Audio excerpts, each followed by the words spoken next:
94,7 UFM, Use Your Voice. Piu dengan sakit hati. Daripada sakit hati terus tiba-tiba batal puasanya, mending dengar terus obrolan kita karena kita masih ngomongin tentang pengolahan duren-duren ya kan. Dan selain itu kalau berbisnis juga harus tetap bayar yang namanya pajak, Bo. Pajak sekecil apapun ya melek kan. pajak. Melek pajak. Melek sih pengennya ada durian. Oke, dan sudah hadir di sini kalau ngomongin soal pajak ya, ada Bunda Zeti. Apa kabar, Bun? Kabar baik, Mas Dani. Iya. Bunda Zeti ini datang langsung dari Surabaya loh, Bo. Oh. Jauh, Bo. Tuh terbang lu lihat kopernya tuh di luar. demi pancake ini. Demi pancake ya. Iki koncone Ibu Risma iki. Ini temennya Ibu Risma. benar. Saya bagian Benar. translate ya. Roaming soalnya bahasanya. Jadi saya yang mentranslate aja. Bunda Zeti, Oh iya. api-api wahai ya. Oh iya, api-api baik. Oke. Bunda Zeti ini kan profesinya sebagai konsultan pajak. Iya, betul. Iya, boleh diceritain sedikit mengenai profesi Bunda Zeti mengenai pajak ini? Nggak ribet tuh ngurusin pajak-pajak angka-angka kayak gitu. Oke, iya jadi begini.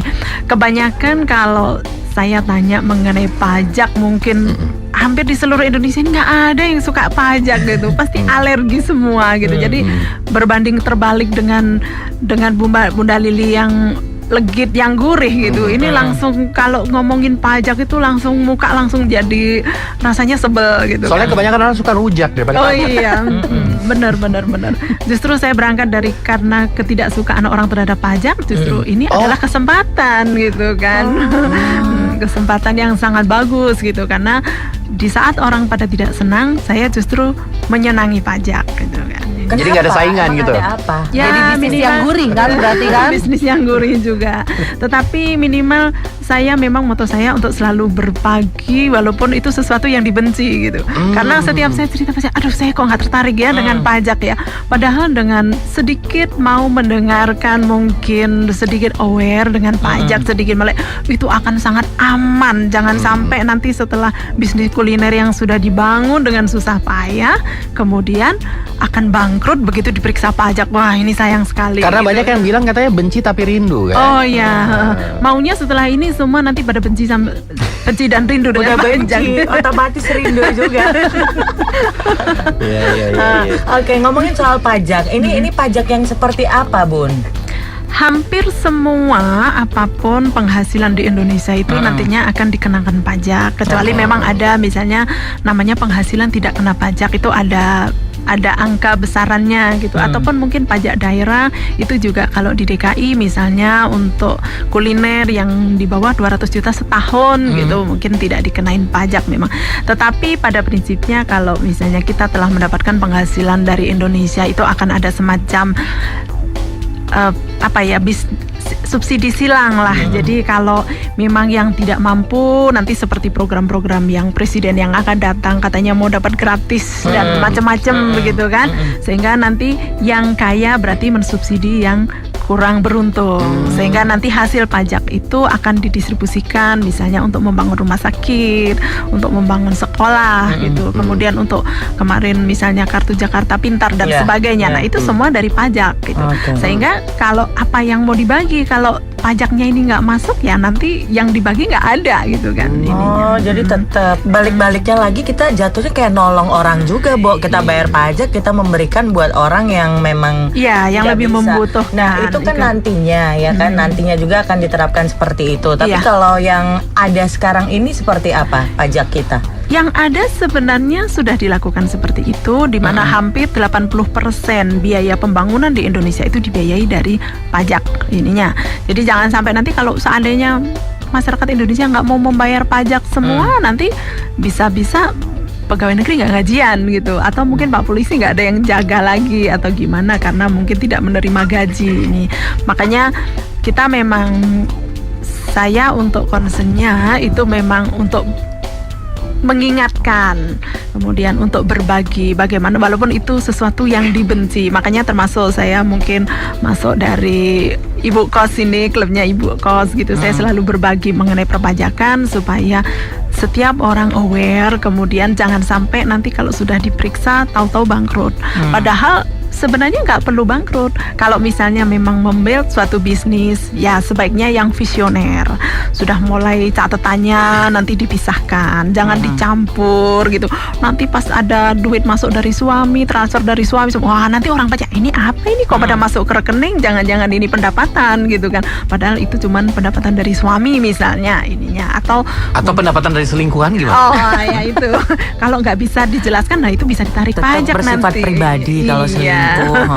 Nah, ada bagian pajak di sini, terus ada juga yang membuka usaha di sini. Kalau Bunda Lili sendiri di olahan duren itu bayar pajak juga nggak sih? Bayar pajak bangunan. Oh, bayar pajak bangunan. Pajak penghasilannya enggak ya? Belum. Jadi bayar pajak bangunan. Oke, nah Bunda Zeti ini kabarnya juga buat yang sudah punya bisnis, mau bisnis kecil apapun mereka juga harus membayar gitu kan, Iya. membayar pajak. Nah, tapi mungkin banyak orang juga yang belum aware gitu kan. Iya. Nah, seperti apa? Nah, kayak tadi Bunda Lili aja bilangnya masih bayar PBB, pajak bumi dan bangunan. Nah, itu kayak gimana biar mereka bisa tahu? Ya, nanti kan tergantung dari bisnisnya. Untuk bisnis kuliner sendiri ada jenisnya ya. Jadi kalau misalnya pajak itu memang macam apa sih bedanya pajak, banyak banget. Misalnya pajak kendaraan mungkin, kemudian PBB, kemudian pajak keramaian, macam-macam ya.